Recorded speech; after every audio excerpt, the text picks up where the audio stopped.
Ini pohonnya guys. Merinding. Baru masuk sini merinding sekali guys. Hai guys, kembali lagi di channel Mas Blangkon. Dan kali ini Mas Blangkon juga masih tetap berada di Asem Bagus selama 2 hari ini di Kabupaten Situbondo, Kecamatan Asem Bagus ya Mas. Dan saat ini saya sedang bersama dengan Mas Irwan Rakdai, sang penulis buku dari Jejak Majapahit di Situbondo. Terus kemudian saat ini kita mau bahas mengenai Pini Sepuh atau yang babat alas di daerah sekitar sini. Jadi mulai dari Desa Palangan, kemudian desa mana lagi Mas? Weringin Anom ya? Desa Asem Bagus. Asem Bagus, Desa Weringin Anom. Jadi ada 4 kesatria dari Boto Putih, Madura yang memang membabat alas di daerah sini, dan kita juga pengen tahu ceritanya seperti apa agar teman-teman yang ada di Asem Bagus, teman-teman yang ada di Situbondo juga itu bisa tahu siapa sebenarnya leluhur yang sudah berjasa membuat Desa Asem Bagus, Desa Palangan dan Desa Jangkar itu seperti saat ini. Sehingga kita harus benar-benar bisa mengetahui dan menghormati serta menghargai jasa-jasa mereka. Nah, sekarang saya langsung bersama dengan Mas Irwan. Kebetulan Mas Irwan ini adalah salah satu keturunan ke-10 dari salah satu 4 kesatria di Boto Putih itu. Nanti kita akan tahu ceritanya seperti apa, dan kita juga akan penelusuran di makam-makam beliau. Ya, silakan Mas Irwan. Gimana sejarahnya nih, Mas? Terima kasih Mas Blangkon ya. Ya, kalau kita mau runut sejarah dari Kadipaten Balumbung, itu kisaran lini masanya kan abad ke-14, abad ke-15, yaitu pada saat Majapahit eksis gitu kan. Kalau kita mau runut sejarah tentang Balumbang yang secara dialektika lokal itu adalah penyebutan Balumbung melalui lisan dari masyarakat sini yang percampuran antara Madura dengan Jawa gitu ya. Balumbang itu artinya danau yang ada juga menyebut rawa. Secara topografi memang kami mendapatkan informasi dari para sesepuh dahulu bahwa topografinya ini lebih rendah dan cenderung mudah basah dulunya gitu kan. Memanjang sampai ke selatan gitu kan.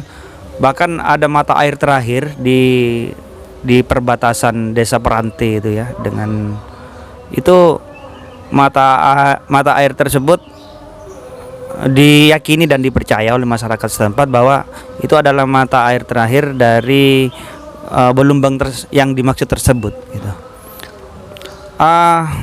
Terkait dengan Balumbung yang kemudian berubah penyebutannya menjadi Balumbang, itu tidak langsung berubah begitu saja, karena dimungkinkan setelah keruntuhan kerajaan Majapahit yang itu di mana di wilayah di sini disebut Kadipaten Balumbung, dimungkinkan banyak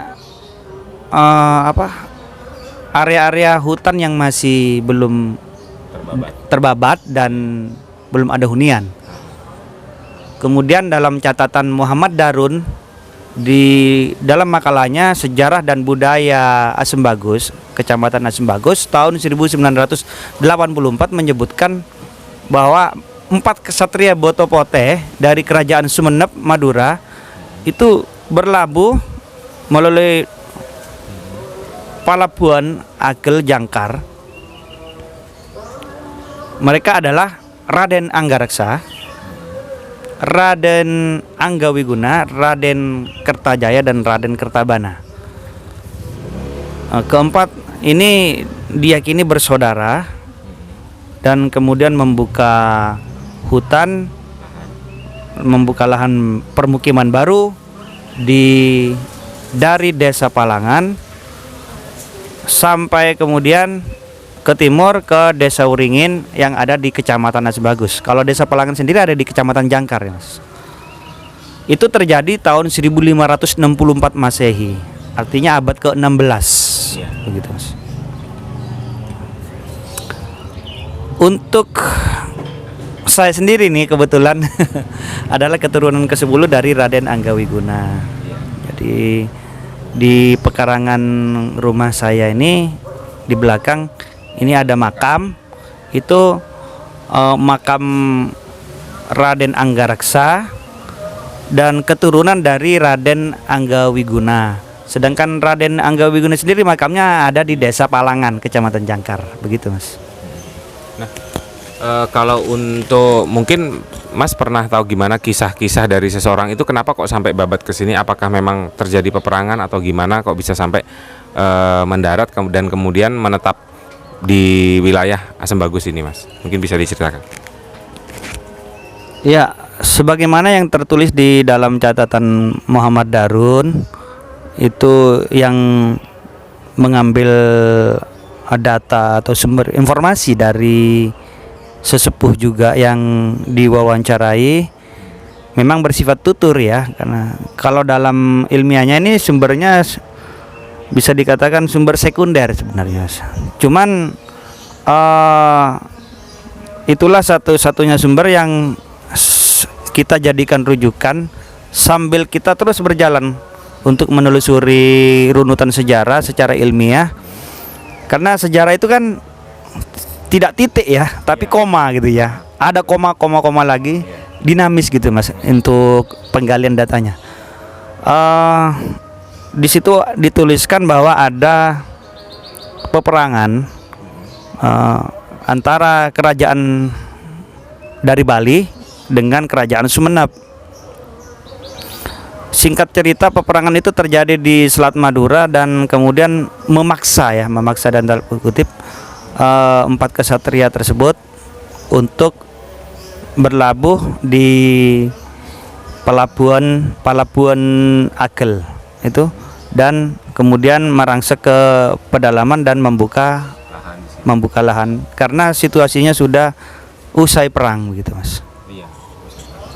Oh ya, untuk sebagai penjelasan bahwa Raden Anggawiguna itu dijuluki dengan sebutan macan laut. Iya. Kenapa kok dijuluki macan laut? Ada 2 versi ya. Macan laut itu pengertian yang pertama adalah macan laut yang artinya istirahat gitu ya. Jadi kalau kita kaitkan dengan situasinya bahwa penggambaran simbolisasi dari penyebutan macan ini kan bisa dikatakan sebagai apa? Istilahnya semacam ketangguhan, terengginas di dalam peperangan gitu kan, sehingga disebut macan gitu kan. Kemudian dilanjutkan dengan kata laut itu istirahat gitu. Istirahat. Jadi bisa dikatakan bahwa ini tempat peristirahatan terakhir gitu ya. Iya, bisa dikatakan tempat peristirahatan terakhir, atau lebih tepatnya mungkin macan itu sudah beristirahat dari pertempuran begitu. Jadi pensiun dari pertempuran. Iya. Sudah menyelesaikan pertempuran. Jadi disebut macan laut gitu kan. Nah, versi yang pertama. Versi yang kedua agak lemah, ini disebut macan laut. Nah, Muhammad Darun itu menulisnya macan laut. Itu artinya macan yang bertempur di laut.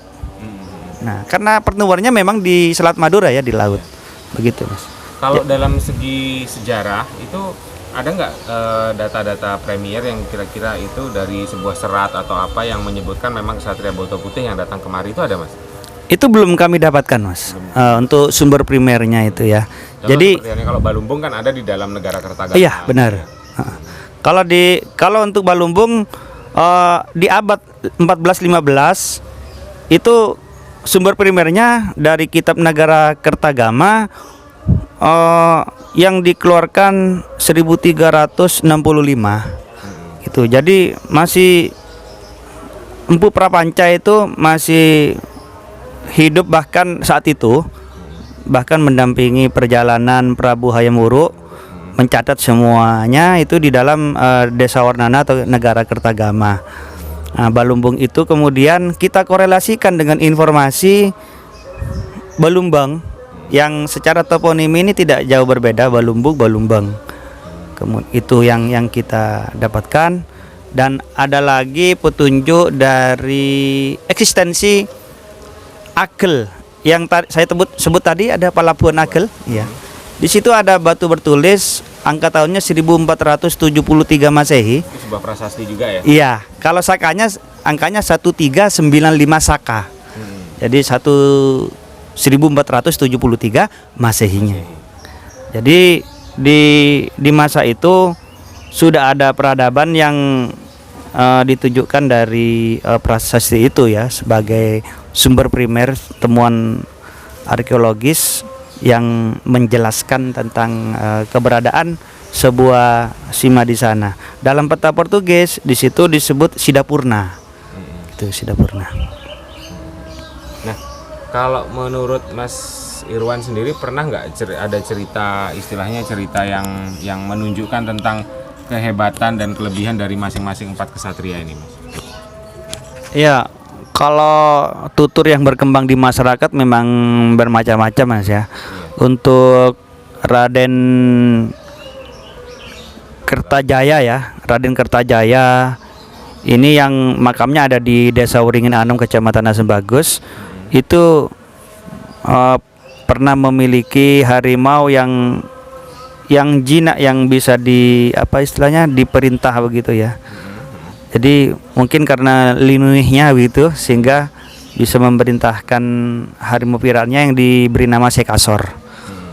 Kemudian kalau Raden Anggawiguna sendiri dianggap sebagai nahkoda yang handal di dalam memimpin pertempuran begitu ya. Mungkin juga salah satu sebutan macan laut mungkin itu juga ya, karena dia benar-benar bertempur di laut itu sangat gagah layaknya macan itu mungkin. Benar sekali. Jadi kita kaitkan dengan hal itu yang istilah tersebut memang yang berkembang di masyarakat. Para sesepuh dulunya seperti itu, seperti yang disampaikan almarhum bapak saya Rama Darsono gitu. Iya. Terus kalau dari Anggareksa sendiri mungkin kelebihannya? Raden Anggareksa kami masih belum bisa menggali secara maksimal karena kita memang perlu konfirmasi lagi kepada keturunan dari Raden Anggareksa sendiri yang memang harus kita kita jalin silaturahmi ya di antara para keturunan Kesatria Boto-Bote ini, sehingga dengan demikian sama-sama mendapatkan informasi, barangkali dari mereka mendapatkan informasi dari sesepuh mereka dulunya, ada yang dicatat, ada yang tidak, mungkin ada yang diingat, anak cucunya pernah mendengar cerita. Semisal seperti saya juga mendapatkan beberapa informasi yang tersimpan dalam sebuah makalah tersebut. Selain kemudian kita mendapatkan informasi dari masyarakat lokal yang orang tuanya juga pernah mendapatkan cerita juga dari leluhurnya. Biasanya mereka itu mengingat silsilah itu di dalam penyebutan tawasulan. Misalnya ini merunut namanya ini. Nah, iya. Bahkan kami ada beberapa ada semacam missing link ya. Itu satu generasi yang belum kami ketahui dari catatan Muhammad Darun. Begitu kami cross check ke lapangan, dalam tawasulan mereka menyebut satu nama, dan nama itu kita masukkan di sela-sela yang belum kita ketahui, karena ada sinkronisasi antara nama yang di atasnya dengan yang di bawah. Yang di sela-selanya itu yang tidak diketahui kita masukkan. Nah, ini sebuah cara yang cukup ilmiah, karena missing link itu bisa kita dapatkan berdasarkan penelusuran yang terus kita lakukan ini. Terus yang pernah dulu dengar cerita bahwa salah satu keturunannya ada yang sempat bertikai, tapi pada saat itu belum tahu bahwa itu adalah sama-sama keturunan dari keempat kesatria ini gitu. Itu gimana ceritanya, Mas? Mungkin pernah dengar cerita? Iya, benar sekali. Pertikaian itu kan ya biasalah dalam kehidupan ya, ada pertikaian. Kemudian pada saat mereka berdialog, mereka menyebut leluhurnya. Sampai hampir bertarung pada saat itu. Iya. Sampai hampir bertarung menyebut leluhurnya. Dan itu pun juga terjadi di zaman modern sekarang ya. Iya. Ketika menyebut nama leluhurnya dan akhirnya mereka berangkulan, sama-sama menyebut nama leluhurnya. Jadi ya yang satunya menyebut Anggareksa, yang satunya menyebut Kertabana gitu kan. Nah, ya. Jadi karena Anggareksa dan Kertabana ini adalah satu saudara, jadi akhirnya mereka berangkulan. Itulah hikmah sebenarnya Mas ya, kita bisa menjalin silaturahmi lebih erat. Sebuah pertikaian juga akhirnya bisa menjalin sebuah silaturahmi. Ambil hikmahnya ya. Sisi positif dari cerita itu juga. Dan kenapa wilayah di sini Mas itu kok dinamakan Asem Bagus? Mungkin teman-teman juga pengen tahu ceritanya dulu yang Mas dapat dari orang tua atau tutur sesepuh dulu. Oh iya, untuk Asem Bagus sendiri ini cukup menarik ya untuk dibahas. Karena apa? Karena memang ada unsur yang tidak masuk akal. Jadi kemudian kalau kami mengambil kesimpulan bahwa ini adalah legenda gitu ya, legenda. Tetapi tidak ada salahnya kita mengetahui itu berdasarkan cerita dari almarhum bapak saya Rama Darsono, yang juga beliau dapatkan dari sesepuh juga. Pernah ada keberadaan sebuah pohon di masa kolonial. Jadi seusai Belumbang, wilayah ini dikenal dengan Sumberwaru. Itu di masa kolonial, namanya Sumberwaru. Nah, kemudian nama wilayah ini menjadi Asem Bagus. Nah, nama Asem Bagus ini asal muasalnya dari keberadaan sebuah pohon yang letak awalnya itu ada di Gang Sorakerta, di utara Taman Kota Asem Bagus. Itu di utara jalan. Pohon tersebut memiliki keunikan berbunga tapi tidak berbuah. Kemudian daunnya itu, komposisi daunnya itu memanjang layaknya pohon cemara gitu. Jadi memang benar-benar bagus dan berbeda dengan pohon asam yang lain ya. Sehingga disebut Asem Bagus. Itu kemudian pada suatu malam ada pulung yang berwarna biru, kebiruan, itu melintas di atasnya, dan keesokan harinya, hari kedua, hari ketiga meranggas pohon tersebut, daun-daunnya. Pasca meranggasnya pohon tersebut, sampai akhirnya pohon tersebut mati ya. Dan keanehan berikutnya, muncul pohon yang punya sifat yang sama dari sebuah pohon asam yang biasa.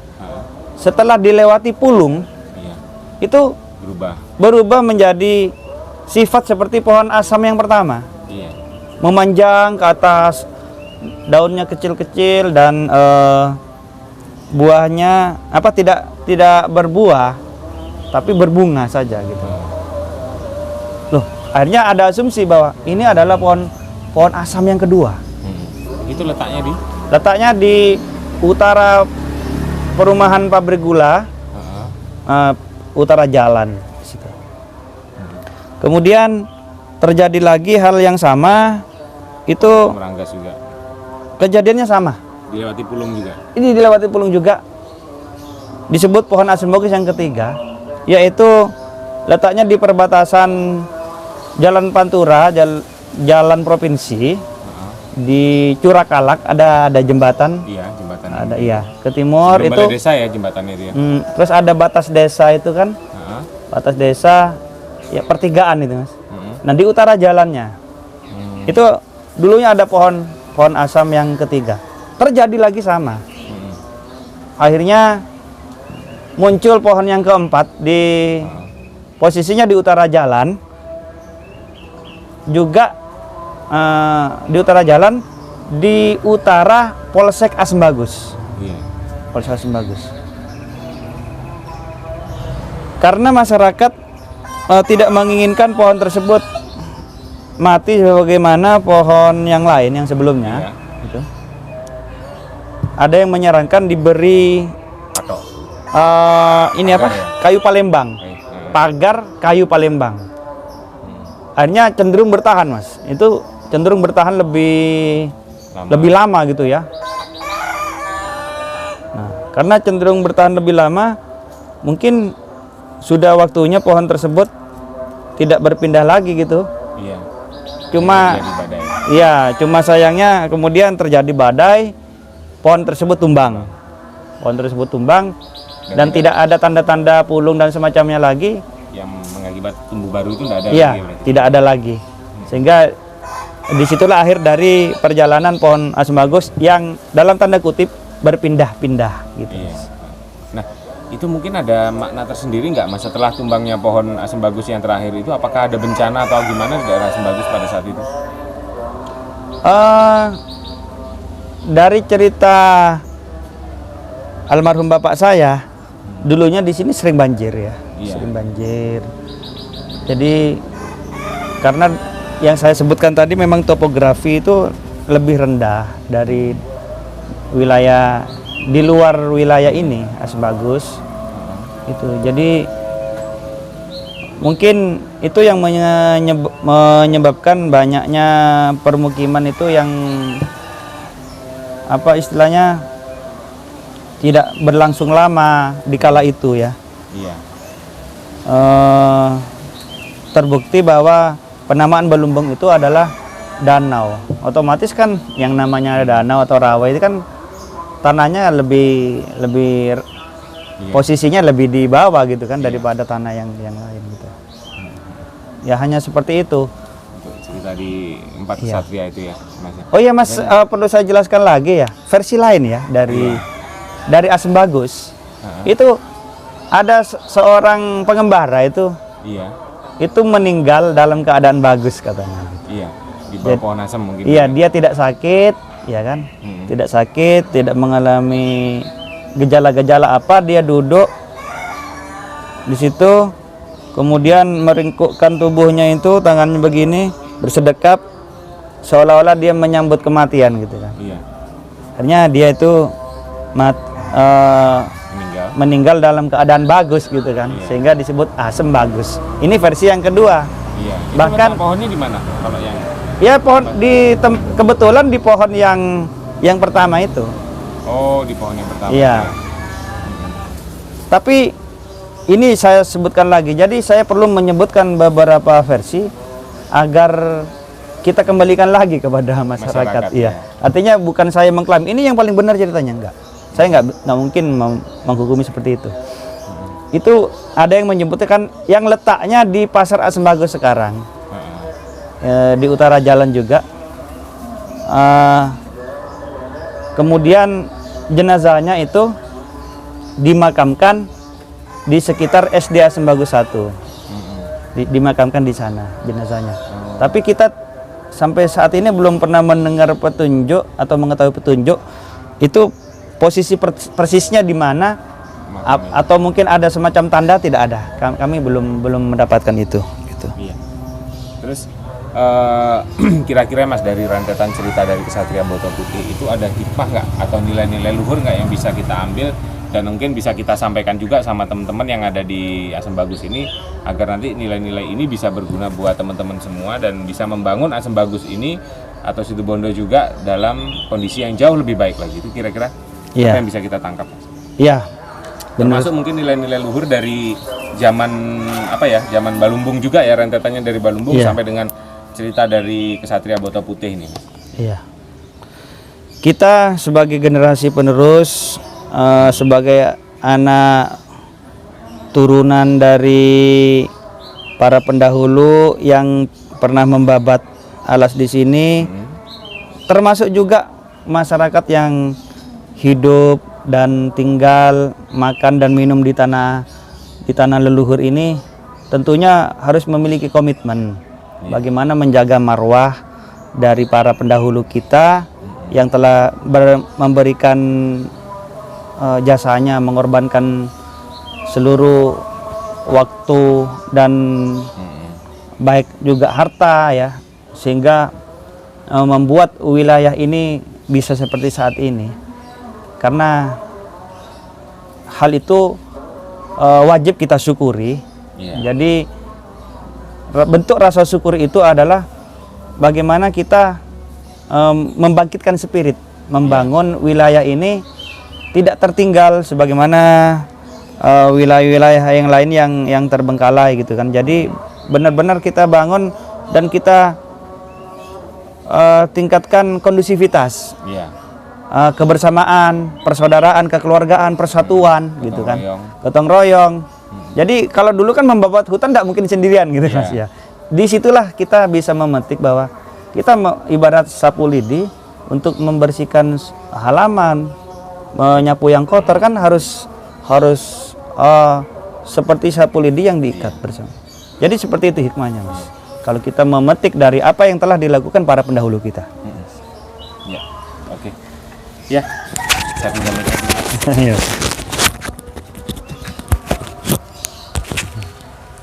Saya minum kopinya dulu. Ya itu tadi teman-teman, sepintas atau seputar cerita tentang Kesatria Boto Putih dan yang bagaimana membabat wilayah mulai dari Palangan sampai dengan Beringin Anom di Kecamatan Asem Bagus juga.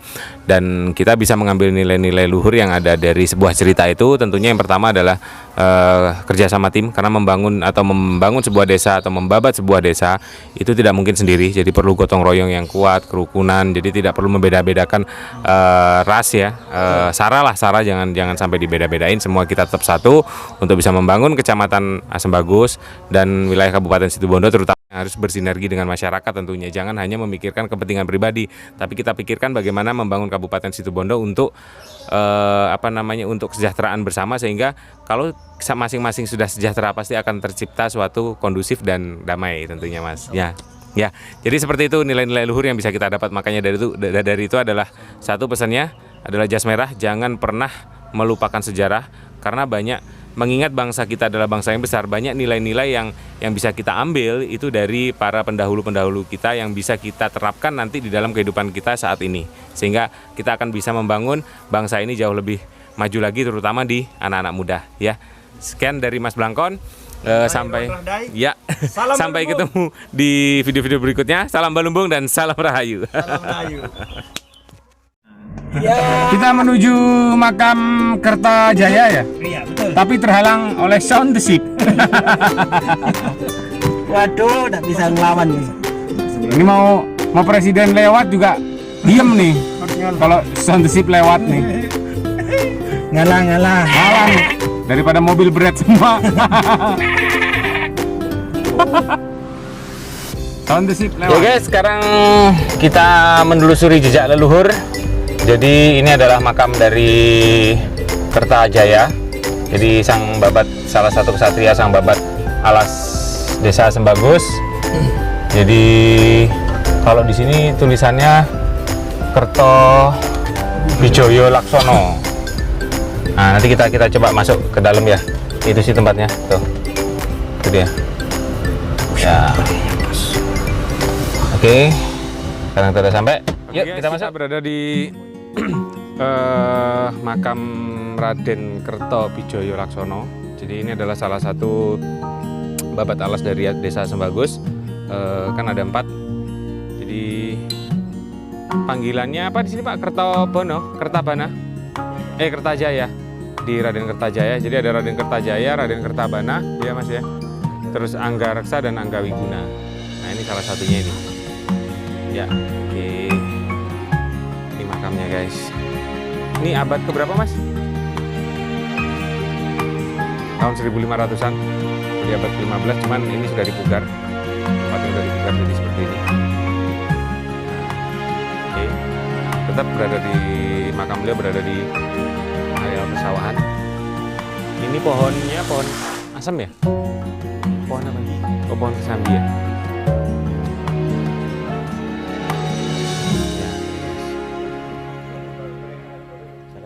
Pohon yang dikeramatkan itu yang di... Nah, yang dikeramatkan pohonnya yang ini guys, yang di belakang pohonnya. Kita coba ke sana ya. Pohon asem paling gede se-Asem Bagus nih guys. Ini udah usianya ratusan tahun ya ini pohonnya Mas ya. Ini usianya. Ini pohonnya guys. Merinding. Baru masuk sini merinding sekali guys. Nih pohon asem terbesar di Asem Bagus. Ini tempat yang dulu katanya moksanya ini ya, tempat pertapaan itu ya Mas, bukan? apa yang di Perantai itu ya, di awar-awar itu ya. Gede sekali nih pohonnya guys, keren sekali. Ini coba mumpung belum malam, kita coba ambil gambar dulu guys, sebagai dokumentasi. Luar biasa loh pohonnya, usianya udah ratusan tahun. Oke.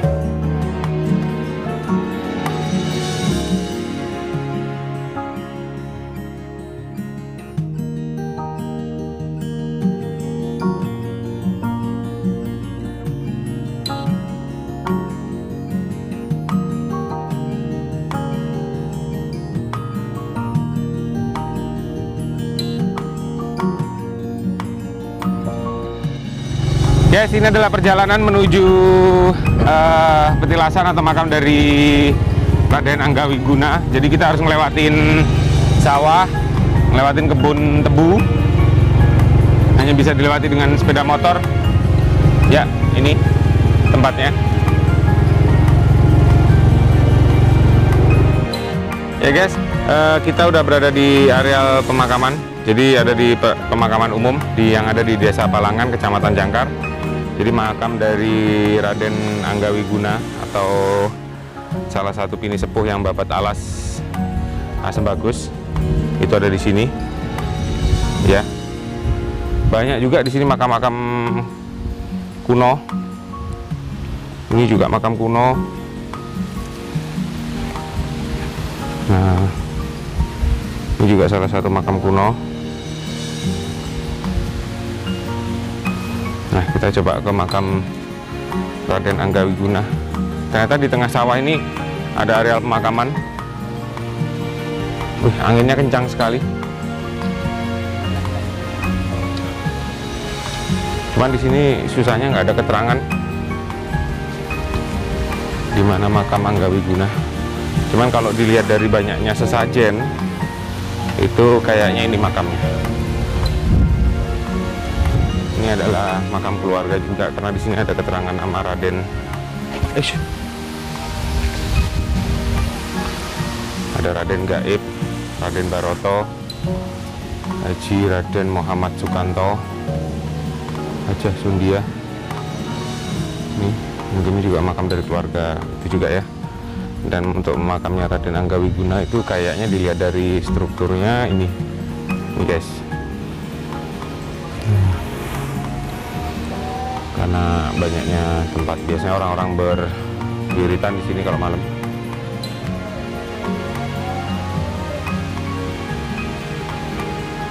Ya, oke. Jadi Anggawigunanya adalah salah satu kesatria yang babat alas Asembagus di perjalanan setelah Kadipaten Balumbung.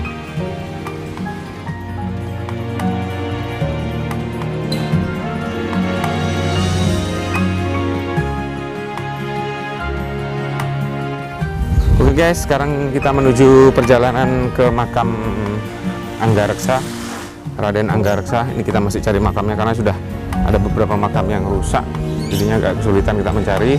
Jadi di sini Mas Irwan masih berusaha mencari dengan foto yang lama ya, Mas. Ya. Kalau melihat foto ini makam, di sini modelnya seperti ini. Iya. Biasanya yang tidak lancip di bagian atasnya itu biasanya perempuan. Yang lancip ini Itu laki-laki. itu laki-laki. Jadi kita asumsikan yang perempuan itu adalah istri dari Raden Anggareksa. Anggareksa sendiri yang lancip. Nah, di sini kita menemukan yang identik itu seperti ini, yang perempuan. Iya. Ini teman-teman. Kan komposisi kita bingung. Karena sudah banyak terbongkar ya. Iya, banyak perubahan-perubahan sekitarnya dan foto ini tidak jelas, sudah berupa fotokopi. Apakah posisi yang lancip itu di sini atau bagaimana kami belum paham, karena di sebelah yang lancip ini ada yang atap kotak ya. Ini kotak. Ini yang kotak. Kotak ini masuk. Berarti kemungkinan ada di tengah ini ya? Kemungkinan di sini makam Raden Anggareksa. Iya. Ini ada. Iya. Jadi kemungkinan besar makam ini sudah hilang ya, ibaratnya. Sudah Anu. ya perlu semacam ekskavasi arkeologi Mm-mm. yang sehingga kita bisa mengambil sebuah kesimpulan nantinya. Iya. Apakah benar-benar di sini atau bagaimana? Perlu penelusuran.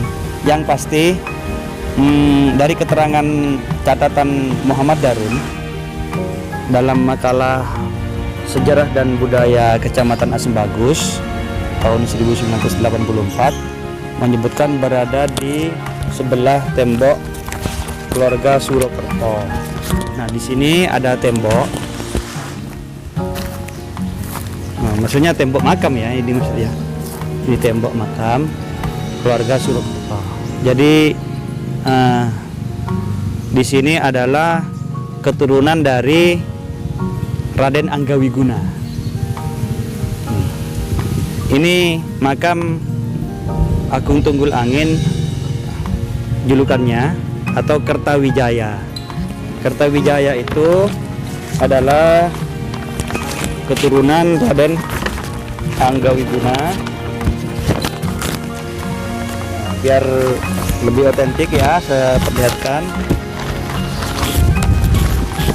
Keturunan Raden Anggawiguna, dia yang keempat. Kertawijaya, ya. Iya, Kertawijaya. Kemudian memiliki anak Surokerto, Alvina, Sumar, atau Surokerto juga, atau Surakerta. Kemudian Suyoto atau Tirtojoyo dan Eka Sudarsono yang notabene adalah bapak saya almarhum. Kemudian generasi ke-10 Sugiarto Herutmojo, Kapten Infanteri Taufikur Rahman Firdaus dan Irwan Kurniadi atau Irwan Rahdai saya.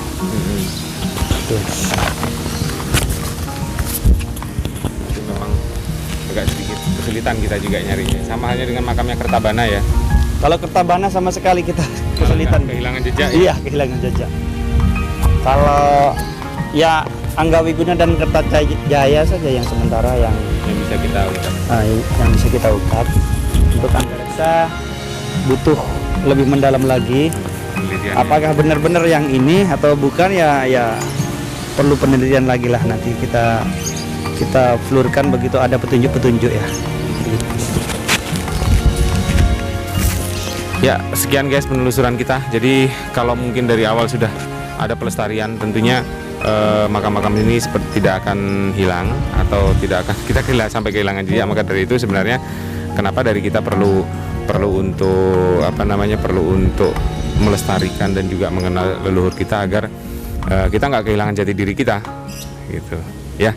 Oke, sekian dulu guys dari Mas Blangkon, terima kasih.